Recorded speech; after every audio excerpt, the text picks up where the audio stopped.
It's time for another Out of Bounds Rewind with Bo Bounds on ESPN 105.9, The Zone. Friday, Matt Campbell, coaches circles around Tom Herman. Things don't look good.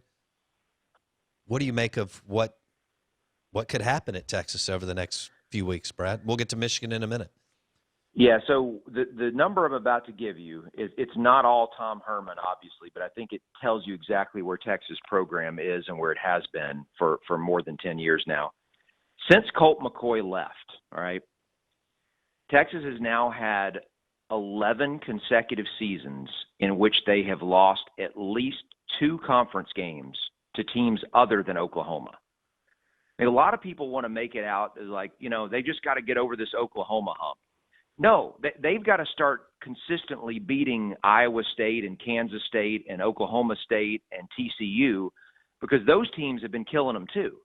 And so think about that. 11 years in a row, Texas has lost at least 2 conference games to teams other than Oklahoma.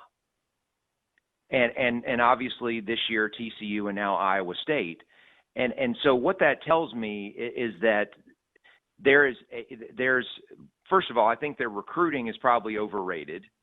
There's a lack of player development because those teams that I'm mentioning there, that I'm just rolling off, those teams don't even recruit at like states level. Like these are not teams that are recruiting in the top 25.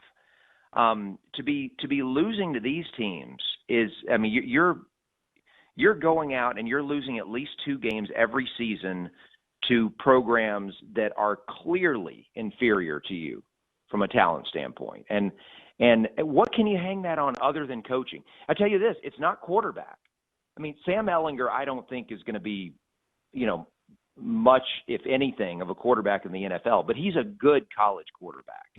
And they've had him for 4 years. They have had solid quarterback play for 4 years, and they're still losing these games. So that, to me, is an indictment of coaching, whether that's the recruiting part of it, the development part of it, whatever it is. It has to be a lot better. And whether they're going to give Tom Herman another year, I don't know. But with him or without him, their coaching has to be better. Brad Edwards on the Out of Bounds Show, recapping the weekend. Don't miss one moment of the Out of Bounds Show with Bo Bounds. Weekdays, 7 a.m. till 10 a.m. on ESPN 105.9, The Zone.